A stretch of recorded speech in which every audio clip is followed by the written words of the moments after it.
Greetings and salutations, everyone. I hope everyone is still doing well, and welcome to this night-ending bonus upload.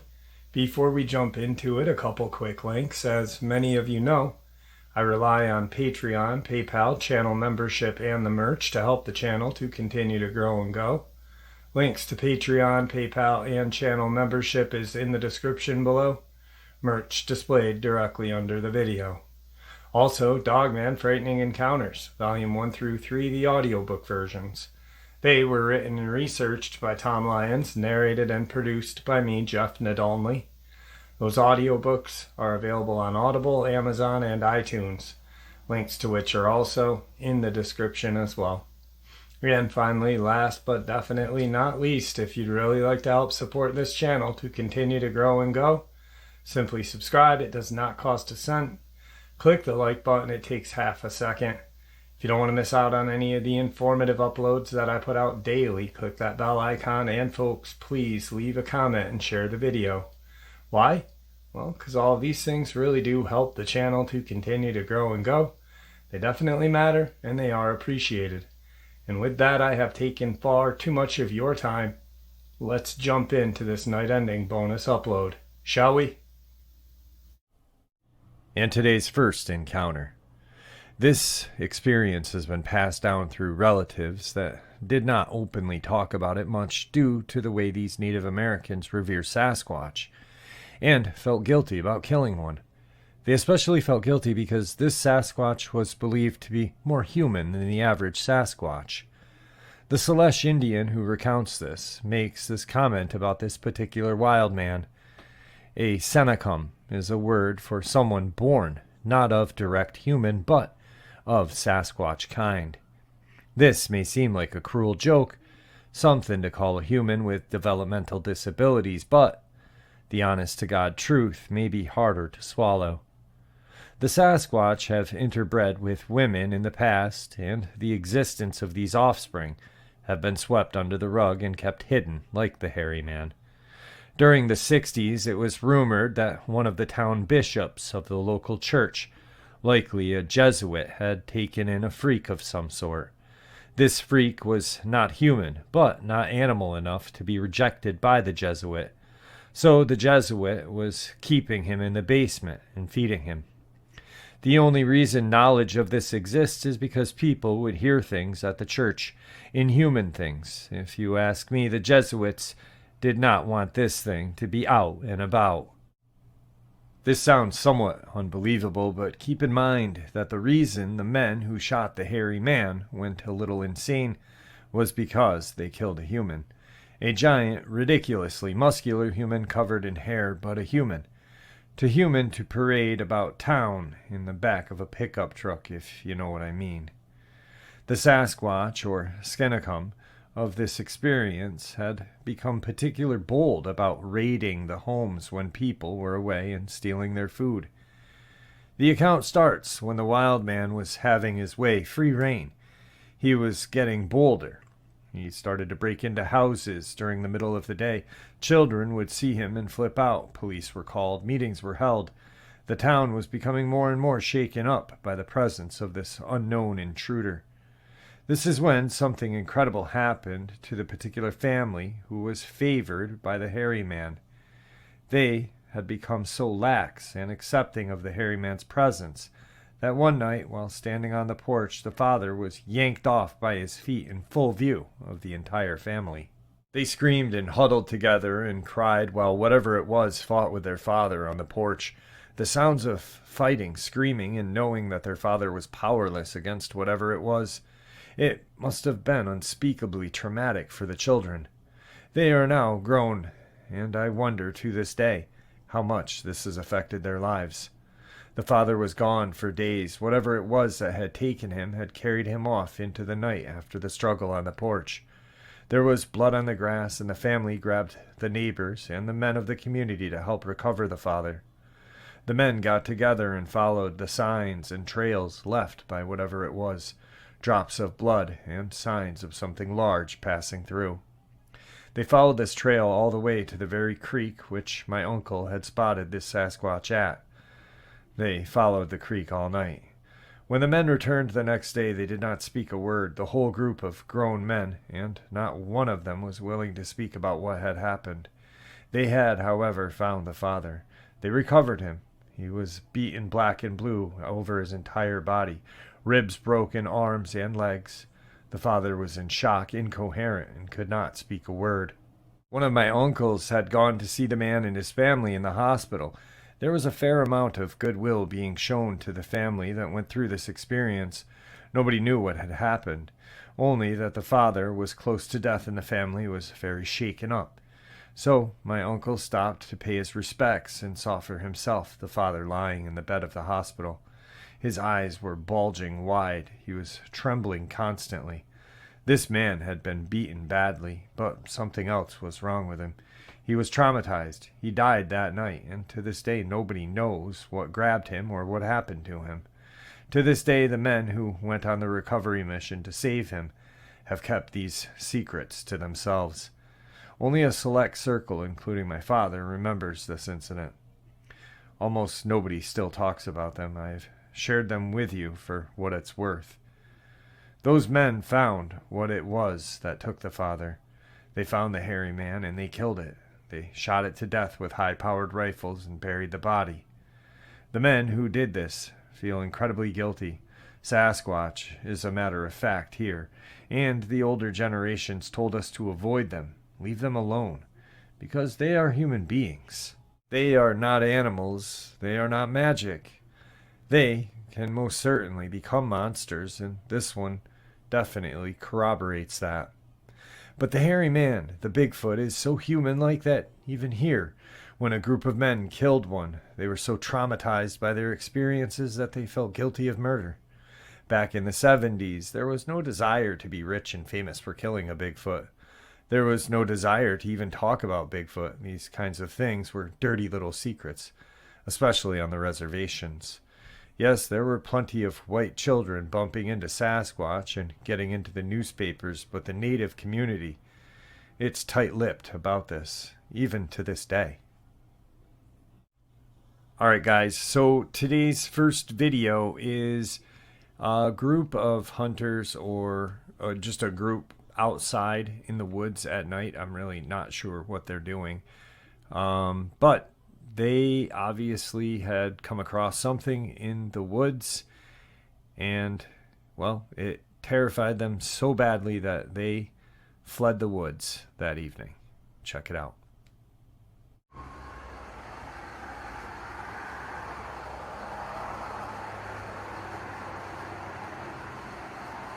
Hey, eyeballs.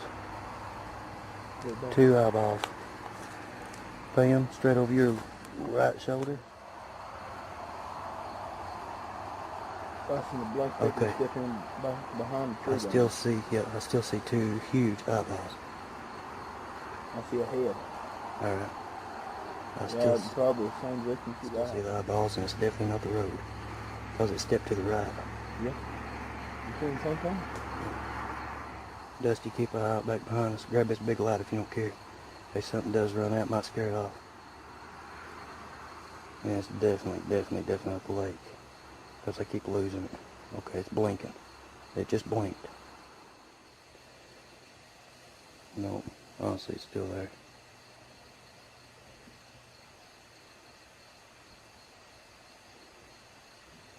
But I still see it blinking.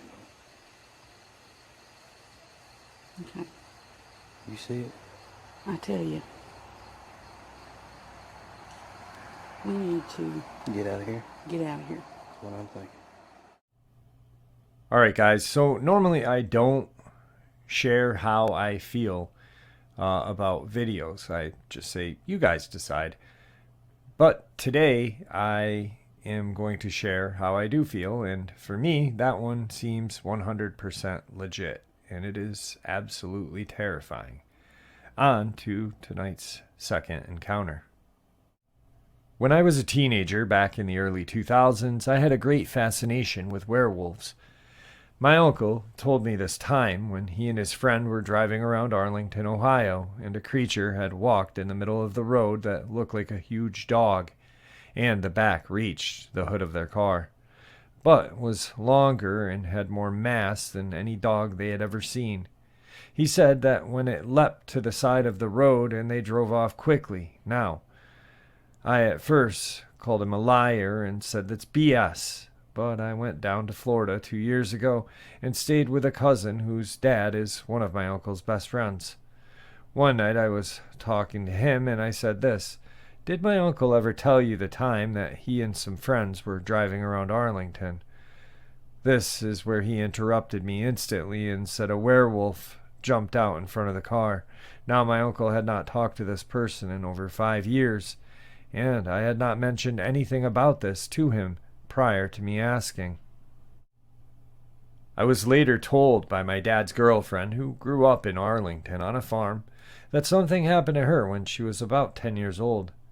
She said that her family were eating supper one night and they remembered that they had forgotten to feed the chickens that day, so they had to run out and do it after dinner.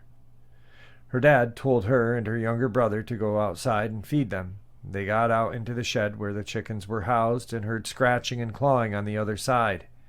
They both froze on spot, not moving a muscle. Her dad then walked to the back porch and turned the light on and yelled to them, "When I tell you to run, I want you to hold on to your brother and run for this door. Don't stop until you get to me." So they ran as fast as they could when their dad said, "Run." When she reached the safety of the house, she asked them why they had to run. He refused to say anything. So one day when she was 16, her father told her what had happened. He said he had seen a shadow of something that reminded him of a bear on the side of the barn by the shed. He said that it was tall, slender, and unlike any bear he had ever seen. That is all he had told her.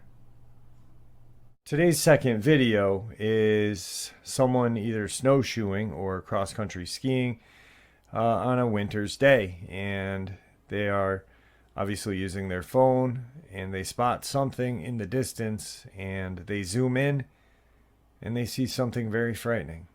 And here it is, guys.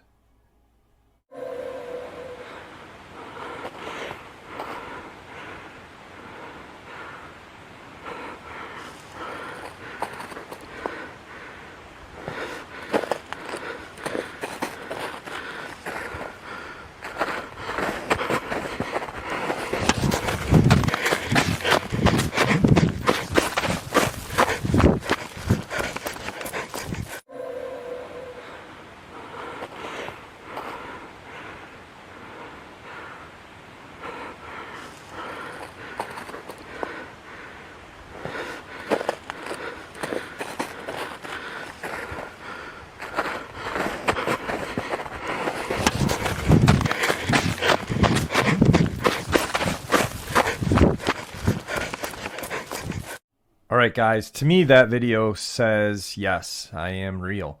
Why? Because the way the creature moves in the background and how the reaction of the person who's filming it is. That's about all I've got on that, so on to today's third encounter. This happened to me in the mountains of southern Oregon. I'm 48 years old and I've spent my life hunting, fishing, camping, and for the last few years working in the woods/mountains. You cannot live in Oregon and not hear of Bigfoot. It's like Canadians never hearing of moose or hockey. However, minus a possible encounter when I was about the age of 13, I have never actually seen one. That is until last year. I worked in a particular area of the wilderness for 2 years by myself. The first year was uneventful and in the woods.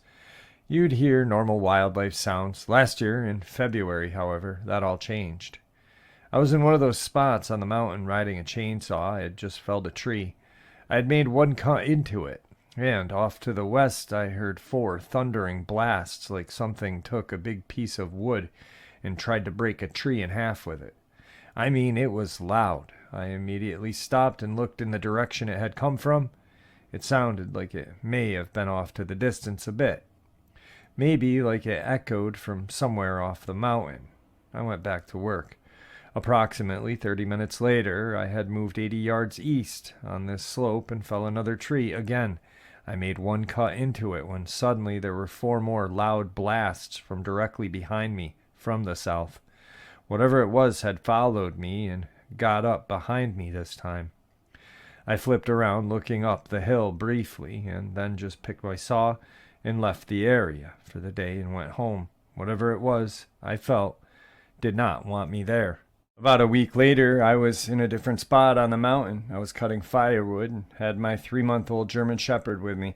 She was always at my feet everywhere I went, which will come into play here shortly. Anyway, I fell and cut some standing silver madrone about 30 yards off the road. I was packing as big of logs as I could throw on my shoulder down the bank above the road, pitching them down to load them in the truck. I had made several trips and decided to go down the 6-foot embankment to the truck and grab a cold one. As I climbed up the bank, I looked down the tree line to my east at about 80 yards away, and I see what looks like a large red-haired silhouette standing next to a large fir tree. The sun was off to its back and lit up part of the left shoulder and head, its right shoulder, right arm, and leg. I couldn't really see anything except the outline of reddish-brown hair that the sun was hitting from behind. I wasn't really sure what I was looking at, but eventually I found out. Anyway, I'm thinking maybe my mind is playing tricks on me. I go back to work. I made a few more trips packing logs, one at a time on my shoulder, and decided to stop and look down there again. However, this time I didn't see it. I'm still convinced I'm not actually seeing anything in particular. I make a few more trips down to the truck, and I look down there again, this time at the exact moment my dog starts growling. I look down at her, and she's facing the opposite direction I am and growling into the woods. That was unnerving. I looked and saw nothing, but once again I packed up and left immediately. Now things are starting to get scary. Several days later, I'm heading up the mountain. I have my earbuds in, listening to a podcast. It was a dreary, overcast morning. It was around 8 or 9, so it was daylight, but not like a bright, sunny day. I came around the corner that followed a little rock ledge, then flattened out for an opening. Something caught my attention to my left. I'm staring at this thing, thinking, what the F is that? As I approach, I'm looking right into the face of something that my brain registers as a gorilla. I'm about parallel to it when I realize what I'm looking at. There is no doubt it is 100% a Bigfoot that was squatted down. I very clearly saw this animal, as it was only 30 feet off the road. It was black in color and looked like it was covered in 4-inch dreadlocks. The hair was matted looking, and the arms and shoulders were massive. It had black eyes, a kind of conical-shaped forehead, and it was kind of grayish blue colored. The brow ridge was very pronounced as well as its cheekbones. It had forward-facing nostrils and just looked like pure evil to me. This all happened so fast that it took my brain a few seconds to think to stop and get a better look and maybe take a picture. At that point, I was driving by it.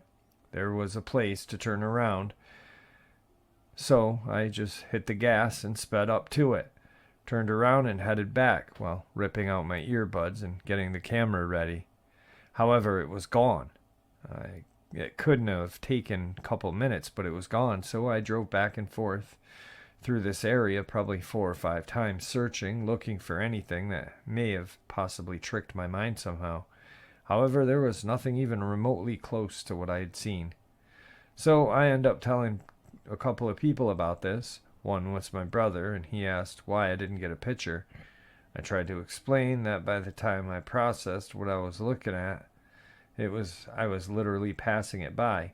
Then it took a second to turn around and try to grab a picture, and it was gone. Okay, so now things are really getting to scare me. Exactly 3 days later, I'm back on the mountain cutting wood. I had my German Shepherd pup with me. I was in the spot on that mountain that led to the dead end. I turned around and pulled off to the side of this old dirt mountain road. There was an area full of standing, dead madrone. About 100 yards below this road was an old regrowth area. a bunch of 8-foot Douglas fir trees down there. I'm cutting some wood maybe 30 feet down from the road when I notice something black in between two of the small Douglas fir trees. I see this black thing and immediately think that it's a black Bigfoot I had seen previously.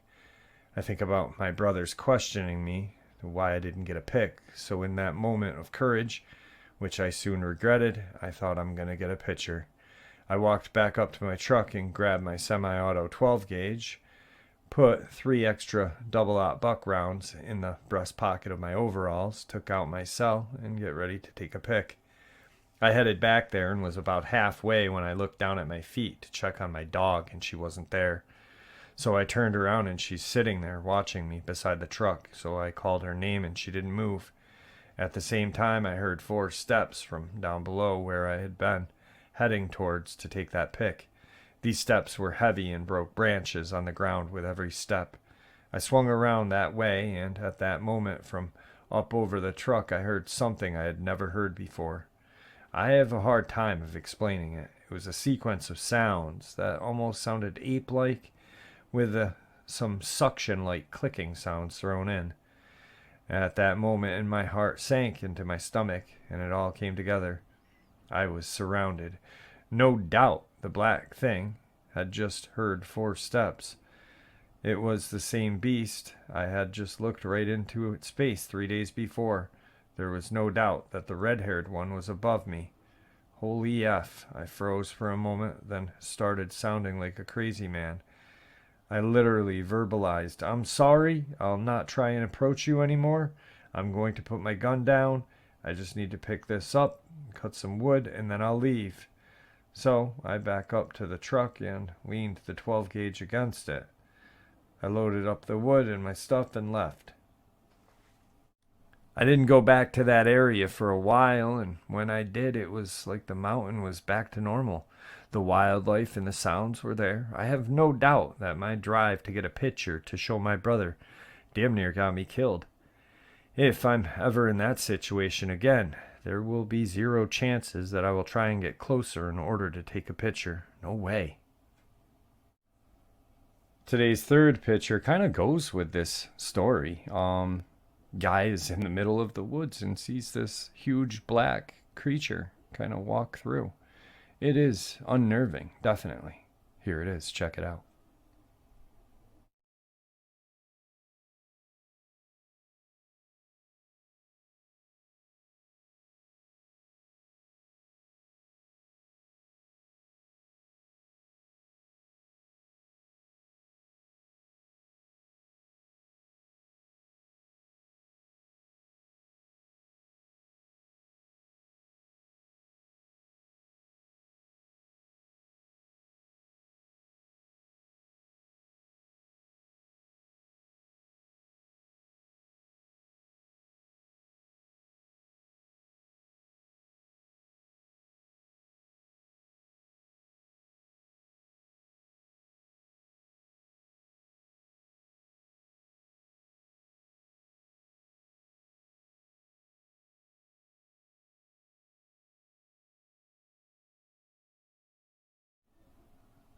Now, you can definitely clearly see this creature in the woods. There's no doubt about it.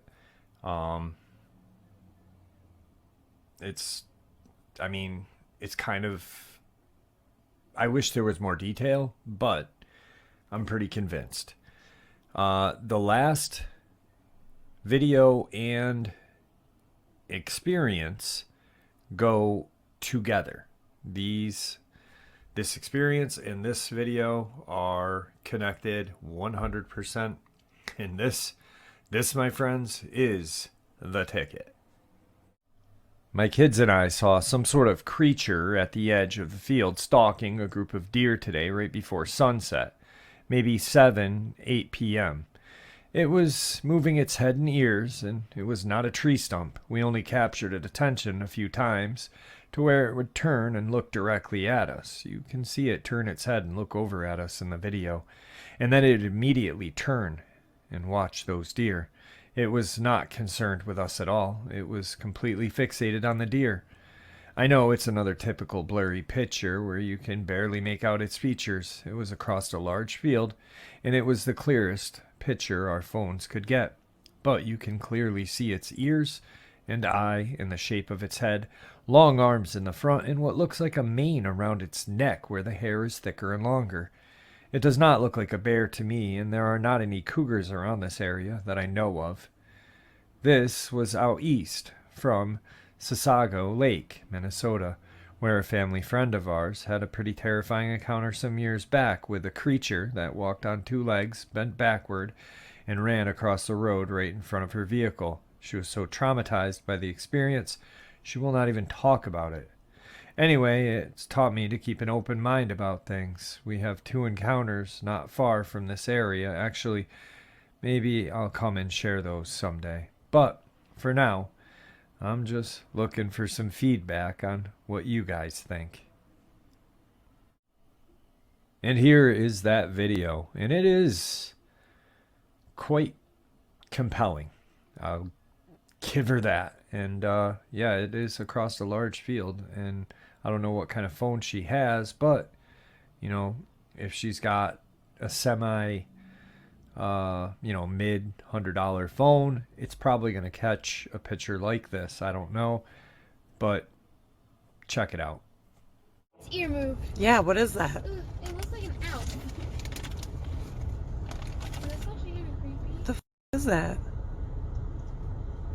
I think it just turned and looked at us. I seen its ear flick. Oh! It looked. Oh my god! It just looked and perked its ears up. Wait, where is it? Oh, I see it. Do it again, Kenna. Do it again. It's gonna do it. Make a noise. No. Why? Its ear moved. Yeah, what is that? Ooh, it looks like an owl. That's actually kind of creepy. What is that? I think it just turned and looked at us. I seen its ear flick. Oh! It looked. Oh my god! It just looked and perked its ears up. Wait, where is it? Oh, I see it. Do it again, Kenna. Do it again. It's gonna do it. Make a noise. No. Why? And there you have it, folks. I hope you all enjoyed this night-ending bonus as much as I enjoyed sharing it with you. I'd like to thank you all for supporting the channel. After all, it is your support that helps the channel to continue to grow and go, and what gives us all a place and a chance to share our experiences and theories judgment-free. Everyone is simply treated with the respect that we deserve. Please stay safe, happy, healthy, and ever vigilant, keeping an eye on our children, pets, family, and friends. These creatures are real. These events have happened. Share this information with those you love and care about, and it may just help save their lives someday. Until next time, never stop asking questions. Never stop searching for the truth, and God bless you all.